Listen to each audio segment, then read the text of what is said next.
Buenas tardes para todos. Mi nombre es Iván Saldarriaga. A continuación, pues haciendo referencia a la práctica 2, voy a realizar el video donde voy a explicar la simulación de los cálculos del amplificador de instrumentación y del filtro activo pasa abajo. Entonces, para ese trabajo yo seleccioné el sensor de peso. Entonces, pues para esta ocasión elegí una celda de carga. Entonces, básicamente esta es la figura de una celda de carga. Celda de carga es un sensor que, se le ejerce una fuerza en esta parte y ella me entrega una salida, una señal de salida, un voltaje diferencial.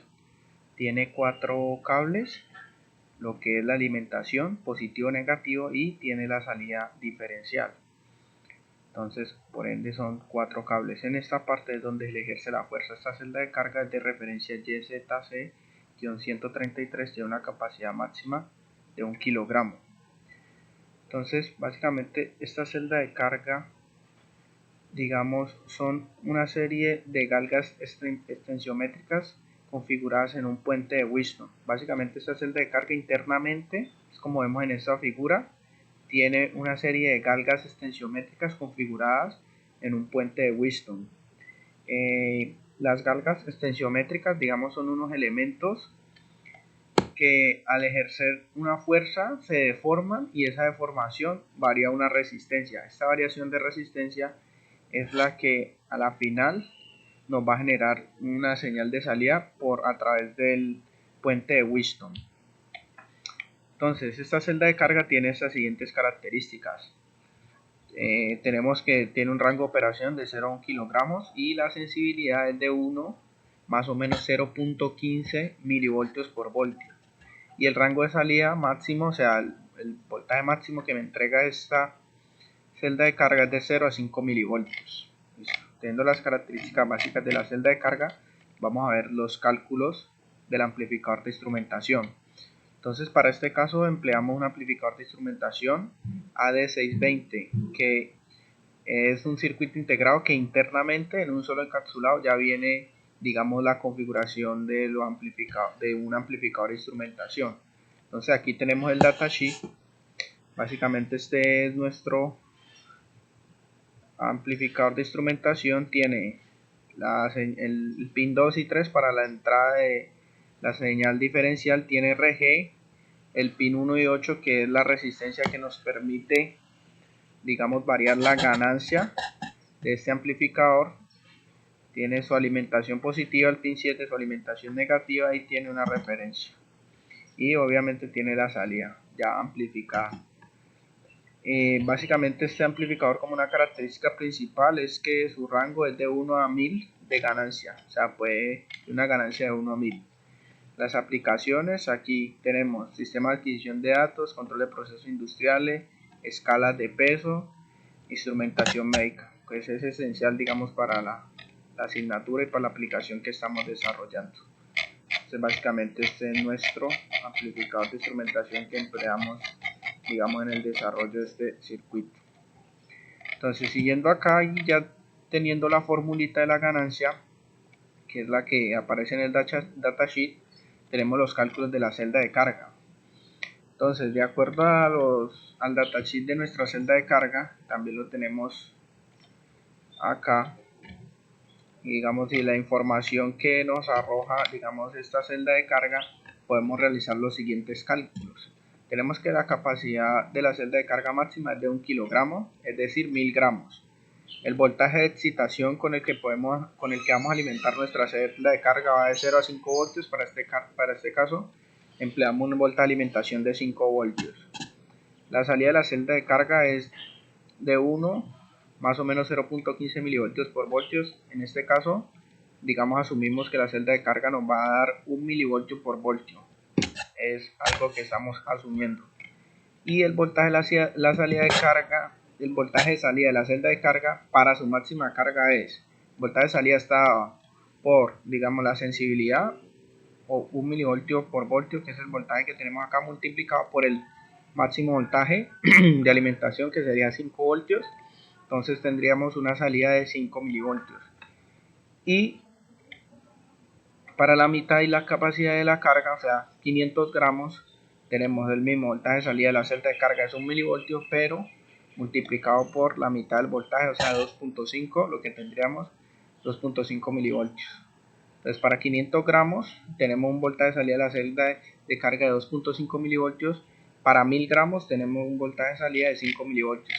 Con estos dos cálculos ya podemos, digamos, realizar esta tabla donde relacionamos el peso en gramos y el voltaje de salida de la celda de carga. Entonces 100 gramos, 0.5, 200, 1 milivoltio y así sucesivamente, debido a que, digamos, es un sensor lineal. Listo, entonces ya teniendo, digamos, estos datos, que esto es el voltaje de salida de la celda de carga, hallamos nuestra ganancia. Entonces, como sabemos que nuestra señal de salida es del orden de los milivoltios, decidimos con una ganancia de 1000, o sea, tener una ganancia máxima para obtener voltios. En este caso, para obtener una ganancia de 1000 necesitamos una resistencia de 49.44. Básicamente es solamente reemplazar en la ecuación de ganancia que nos da el datasheet del amplificador de instrumentación y tendríamos esta resistencia. Ya con esta resistencia, con nuestra ganancia de 1000, hacemos nuestros cálculos del voltaje de salida del amplificador de instrumentación. Este es el voltaje que ya nos bota el amplificador de instrumentación, que básicamente es multiplicar el voltaje de entrada o el voltaje de la celda de carga por la ganancia. Entonces tenemos un ejemplo básico con 1000 gramos, que es nuestra máxima carga. Tenemos un voltaje de la celda de carga de 5 milivoltios, una ganancia de 1000, tendríamos 5 voltios, lo que cumple con el requerimiento o solicitud que hace el tutor de que la salida debe ser de 0 a 5 voltios. Si con nuestra máxima carga el voltaje de salida es 5 voltios, ese es nuestro límite, no va a haber un voltaje mayor debido a que la celda de carga no está diseñada para soportar más peso. Tenemos la simulación en Proteus, entonces en el datasheet del amplificador AD620 hay un ejemplo de cómo se debe conectar, digamos, cuando es un puente de Wheatstone a la celda de carga. La conexión es directa, aquí podemos observarlo en el datasheet. Aquí tenemos un ejemplo, dice un ejemplo, típica conexión de un puente de Wheatstone. Entonces tenemos aquí el Precision Bridge Transducer y tenemos aquí nuestro amplificador de instrumentación y básicamente es, digamos, conexión directa, alimentación y las dos señales. Y asimismo hacemos nuestra conexión en Proteus. Aquí en Proteus tenemos Load Cell, celda de carga. Este elemento ya lo tiene Proteus, que nos permite simular la celda de carga. Tenemos nuestro amplificador de instrumentación, tenemos la resistencia de nuestra ganancia 49.44, la alimentación del amplificador de instrumentación, la alimentación de la celda de carga 5 voltios. Configuramos los parámetros, configuramos los parámetros de la celda de carga, la sensibilidad 1 milivoltio por voltio, que fue como lo asumimos para que nos dé todo perfectamente. La celda de carga cuando está en 10 equivale a 100 gramos. Entonces, con 100 gramos tenemos una salida de 0.5 milivoltios. Verificamos nuestra tabla. 100 gramos, 0.5 milivoltios. Y en voltios tenemos 0.92. Y así sucesivamente. 200 gramos, 300 gramos, 400 gramos, 500 gramos. Tenemos una salida de nuestra celda de carga de 2.5 milivoltios y en voltios 2.52 voltios. Verificamos tabla. 500 gramos, 2.5 milivoltios. Ya habíamos realizado el cálculo aquí. Con 500 gramos tenemos 2.5 milivoltios y en voltaje tendríamos 2.5 voltios en el amplificador de instrumentación, porque es esto multiplicado por 1000. Y así sucesivamente hasta llegar hasta 100 gramos, que es nuestra máxima carga o peso que puede soportar nuestra celda de carga. En 100 gramos tenemos un voltaje de salida de 5 milivoltios multiplicado por 1000 por la ganancia, tenemos una salida de 5.02 voltios. Por este lado la simulación de la celda de carga y el amplificador de instrumentación. Listo, entonces pasamos. Aquí tenemos, pues, digamos, los pantallazos de las simulaciones que realizamos a simular lo que es el filtro activo pasa abajo con una frecuencia de corte de 100 Hz. Entonces, teniendo en cuenta esta página web, que es donde nos basamos para realizar el diseño de acuerdo a la frecuencia de corte al del filtro, tenemos esta página web donde nos da el paso a paso de cómo debemos calcular cada uno de los componentes, el valor de la resistencia, los condensadores y demás. Entonces aquí básicamente nos especifica todo, nos dice cuando una aproximación Butterworth-Bessemer, en este caso hacemos una aproximación Butterworth, tenemos el factor de calidad y la constante, o sea, ya nos dan, digamos, todos los valores para que podamos realizar los cálculos e inclusive las fórmulas. Se realizan los cálculos para una frecuencia de corte de 100 Hz, se hallan, digamos, todas las resistencias y se monta el circuito. Otra facilidad que tiene esta página es que tiene la calculadora, que básicamente nosotros aquí le colocamos la aproximación, le damos la frecuencia de corte que queremos, 100 kHz, le damos el valor de la ganancia, una ganancia de 3, el valor del condensador, le estimamos un valor del condensador G1, le damos calcular y él nos arroja las resistencias y el valor del condensador. Entonces solamente es montar nuestro circuito y simular. Básicamente, digamos, de aquí nos basamos para hacer el diseño del filtro. Y básicamente en la simulación del filtro lo que tenemos acá es el siguiente ejemplo.